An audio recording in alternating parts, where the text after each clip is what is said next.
Então, Salete, dicas de saúde, então, do nosso programa.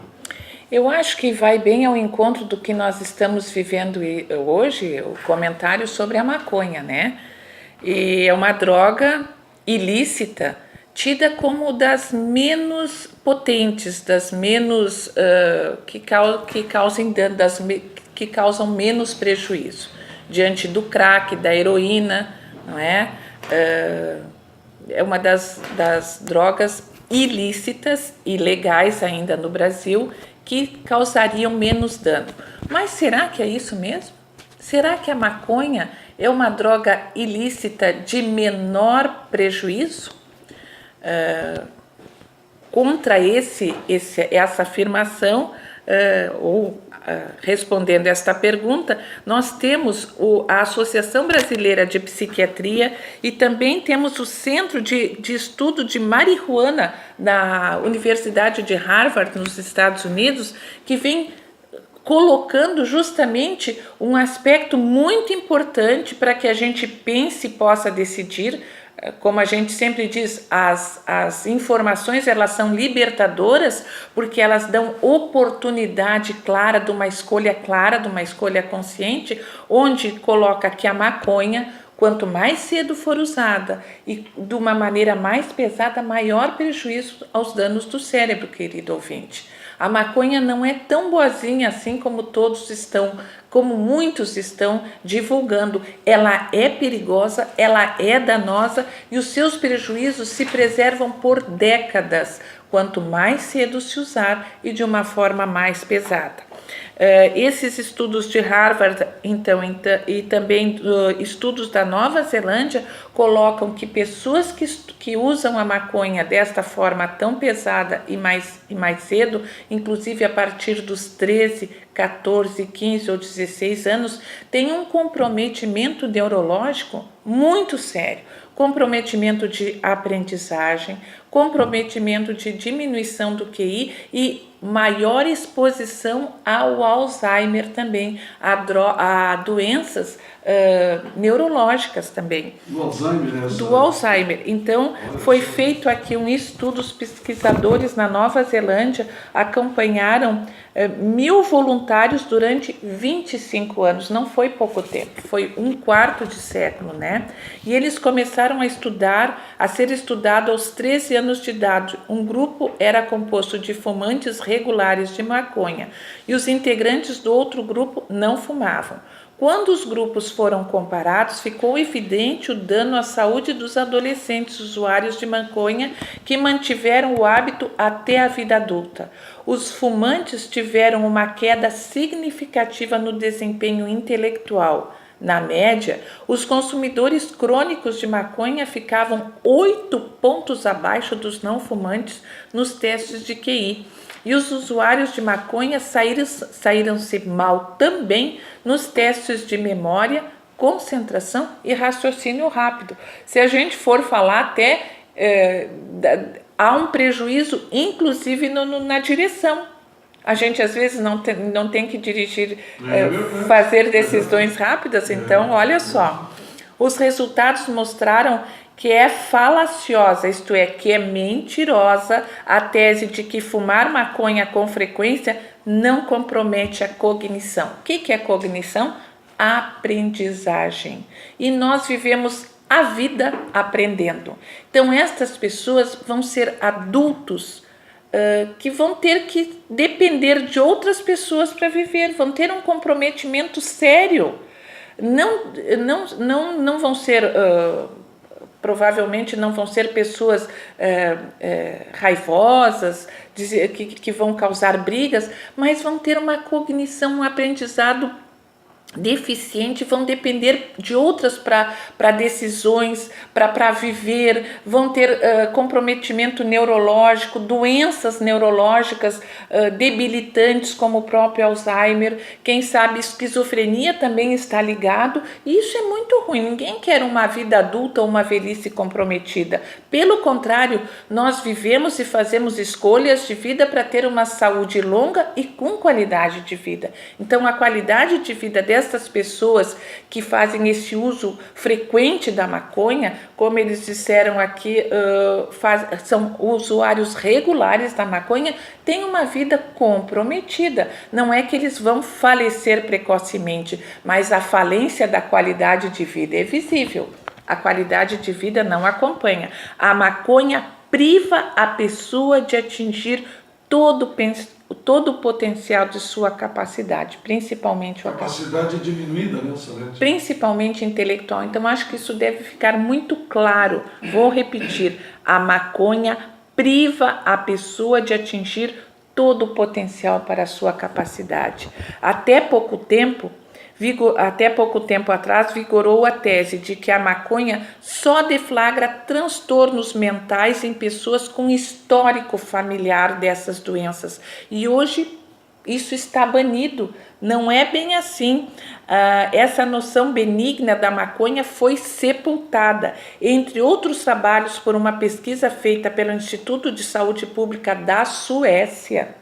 Porque lá a maconha, tanto na Suécia como na Holanda, ela é permitida. Então, essa permissividade, essa permissão já está trazendo problemas. Um grupo de 50 mil voluntários foi avaliado durante 35 anos. No estudo anterior, 25 anos, agora 35 anos, não é pouca coisa, né? E eles consumiram maconha na adolescência. E os suecos demonstraram que o risco do usuário de maconha sem antecedentes genéticos vir a desenvolver esquizofrenia e depressão é muito mais alto do que a população em geral. Então, dizer assim, eu não vou ter problema de esquizofrenia ou depressão fumando maconha, porque isso não tem na minha família, é mentiroso. Mesmo não havendo componente genético hereditário de doenças depressivas ou de esquizofrenia na sua família, o uso regular de maconha pode sim desenvolver esquizofrenia, depressão e Alzheimer. Isso é profundamente comprometedor na vida adulta e na velhice. Nós seremos dependentes de outras pessoas sem necessidade só por causa do uso da maconha. E aí eu vou levar um pouquinho adiante essa discussão e a gente visualizar o nosso país vizinho, Uruguai, que agora tem recentemente essa droga tida como leve, legalizada, inclusive através da venda em farmácias, ainda que limitada. Vamos ver o Uruguai daqui a 10 anos.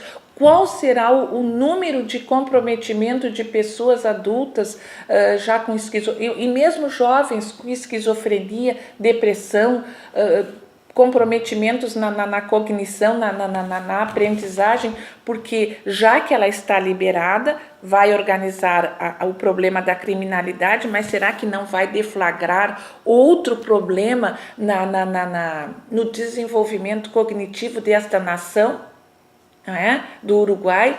E até o aumento das pessoas que ficam dependentes dessa droga. Sim, da dependência que vai levar a número de pessoas, e aí eu acho que tem que ser, e provavelmente vai ser feito um estudo pela Universidade do Uruguai, de Montevideo, sobre a frequência, a prevalência de esquizofrenia, depressão, Alzheimer nos usuários de maconha, que agora estes usuários vão se tornar mais regulares, já que a droga se tornou legal no Uruguai. Então, a gente tem que pensar nessa amplitude social, e vai gerar um problema social, certamente, porque as pessoas com comprometimento neurológico e psiquiátrico dependem mais do Estado para a sua sobrevivência, dependem mais de instituições oficiais, dependem de outras pessoas, dos seus familiares. Então vai gerar um problema social também, essa regularização do uso da maconha. E a gente tem que trazer, e é o que nós fazemos aqui no programa Tempo de Decisão, a exposição real do que é a maconha. É uma droga e, como toda droga, causa problemas, sendo uso regular ou não. E quem diz que, se eu quiser fazer um uso eventual, não vai se tornar regular na minha vida? É verdade. Será que eu... Dependente, né? Dependente. Será Dependente. que eu estou sabendo que é uma droga? Eu estou sabendo que ela faz mal. Para que eu vou me expor a ela? Não é verdade? Isso é uma decisão que cada um... É uma decisão particular sobre a sua vida, mas a gente tem que ter noção das repercussões reais que a maconha faz para que eu possa decidir não só para mim, mas para os que me acompanharem pelo restante da minha vida, sejam meus irmãos, meus filhos, meus familiares. Eu vou trazer danos à minha família também. Os danos não vão ser pessoais, os danos vão ser familiares e também comunitários. E para terminar, diz aqui ainda assim, ó: o bombardeio repetido da maconha sobre o cérebro cria uma marca neural indelével, diz Ana Cristina Faria, psicóloga da Clínica Maia Prime em São Paulo. A razão básica pela qual a maconha agride com agudeza o cérebro. A maconha agride agudamente o cérebro, tem raízes na evolução humana, porque a cannabis é uma droga que encontra tantos receptores prontos para interagir com ela no cérebro que ela inibe e imitação de compostos naturalmente fabricados pelo cérebro. Então, o cérebro deixa de fabricar algumas substâncias que nos são importantes porque a maconha entra nos receptores como sendo a dona daqueles receptores. E o cérebro, cada vez que deixa de fabricar essas substâncias necessárias para nós, ele se torna inativo.